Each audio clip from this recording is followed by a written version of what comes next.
রমজান মাস আসলে অনেকে লুকিয়ে লুকিয়ে বিভিন্ন দোকানপাটে রোজা না রাইখা বিভিন্ন খাবার টাবার খায়। তো যারা দোকানদার ভাইরা আছেন তারাও একটু বুঝতে চেষ্টা করবেন যে রমজান মাসে দোকানটা যদি বন্ধ রাখেন আমার মনে হয় ভালো হবে। ইফতারের সময় খোলেন, সমস্যা নাই তো। আসসালামু আলাইকুম রাতুল ভাই। ওয়ালাইকুম সালাম। মাহে রমজান তো চলে এসে। মাহে রমজান উপলক্ষে দুইটা কথা বলুন। আসসালামু আলাইকুম বন্ধুগণ, আশা করি সকলেই ভালো আছেন। পবিত্র মাহে রমজান মাস চলে আসছে, আপনারা সবাই জানেন। দীর্ঘ 11টি মাস পর আসে আমাদের পবিত্র রমজান মাস। আমরা মুসলমান হিসেবে এই রমজান মাসকে খুব আনন্দের সাথে আমরা উপভোগ করি। 30টি রোজা আমাদের প্রত্যেকের মুসলমানের দায়িত্ব রোজাগুলো পালন করা।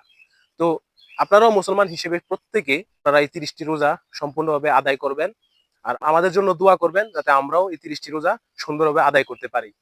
আর যারা রোজা রাখেন না, একটা কথা চিন্তা করে দেখবেন যে এই রমজান মাসটি হয়তো আপনার জীবনের শেষ রমজান হইতে পারে।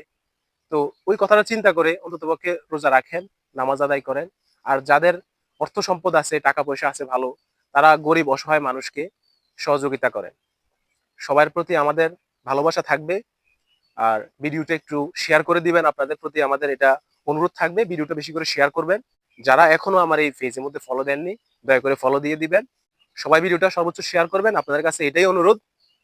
সবাই ভালো থাকবেন। আসসালামু আলাইকুম।